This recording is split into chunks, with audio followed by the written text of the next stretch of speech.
নমস্কার বন্ধুরা, আমি আবারও চলে এসেছি অনেক দিন পর তোমাদের নতুন ভিডিও দেওয়ার জন্য।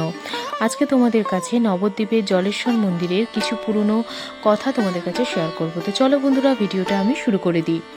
নবদ্বীপে জলেশ্বর মন্দির একটি প্রাচীন শিব মন্দির, যা উত্তর চব্বিশ পরগনা জেলার গাইঘাটা থানার অন্তর্গত। এটি একটি উঁচু ঢিবির ওপর সাদা রঙের মন্দির এবং এর উত্তরে রয়েছে একটি বড় দিঘি। মন্দিরের সামনে ও পিছনে রাস্তা এবং দুটি তোরণদ্বার রয়েছে। মন্দিরের ভিতরে নাট মন্দির এবং মূল মন্দিরের দেয়ালে বিভিন্ন দেবদেবীর চিত্র দেখা যায়। গর্ভগৃহে কোনো মূর্তি নেই। জলেশ্বর শিবলিঙ্গটি দিঘির জলে ডুবানো থাকে। প্রতি বছর চৈত্র মাসের তৃতীয় সোমবার এখানে বিশেষ পূজা অনুষ্ঠিত হয়। মন্দিরটি গাইঘাটা থানার অন্তর্গত কালারাহাঙ্গা গ্রামে অবস্থিত। এটি পাতিয়া থেকে 2 কিলোমিটার এবং চুয়াডাঙ্গা গড় থেকে 6 কিলোমিটার দক্ষিণে অবস্থিত। মন্দিরের প্রধান আরাধ্য দেবতা হলেন শিবলিঙ্গ, যা একটি বৃত্তাকার জনিপীঠের ওপর স্থাপন করা হয়েছে। মন্দিরটি প্রায় 850 বছরের পুরনো বলে মনে করা হয়। এখানে নিয়মিত পূজা অর্চনা করা হয় এবং মাঝে মাঝে সংস্কার করা হয়।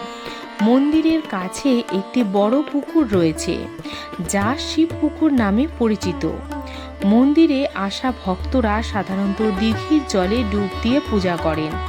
মন্দিরটি নবদ্বীপের একটি গুরুত্বপূর্ণ ধর্মীয় স্থান এবং বহু পর্যটকদের আকর্ষণ করে।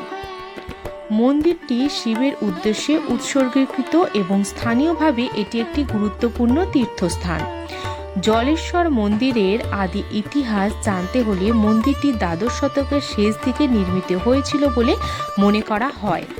স্থানীয় বিশ্বাস অনুযায়ী সেন বংশের রাজত্বকালে এই অঞ্চলে শিব পূজার প্রচলন করা হয়। কিংবদন্তি অনুসারে রাম ও সীতার বিবাহের সময় এই মন্দির থেকে মাটি নেওয়া হয়েছিল। প্রথম দিকে মন্দিরটি ছোট এবং সাধারণ ছিল, সম্ভবত টিনের ছাউনি ও কাদামাটির দেয়ালে দিয়ে তৈরি হয়েছে। গোবরডাঙ্গার জমিদার রমেশচন্দ্র বন্দ্যোপাধ্যায় এই মন্দিরের জন্য 60 বিঘা জমি দান করেছিলেন। জলেশ্বর মন্দিরটি প্রাচীন শৈব তীর্থ হিসাবে পরিচিত এবং মহাশিবরাত্রির সময় এখানে ভক্তের প্রচুর সমাগম ঘটে। তো বন্ধুরা, কেমন লাগলো বন্ধুরা আজকের এই ভিডিওটি? আমি জানি তোমাদের অবশ্যই ভালো লাগবে, আর ভালো লাগলে অবশ্যই লাইক, কমেন্ট, সাবস্ক্রাইব করতে তোমরা কিন্তু ভুলো না। আমি আবারও আসবো নতুন কোনো ভিডিও নিয়ে, আর অবশ্যই শেয়ার করে দিও।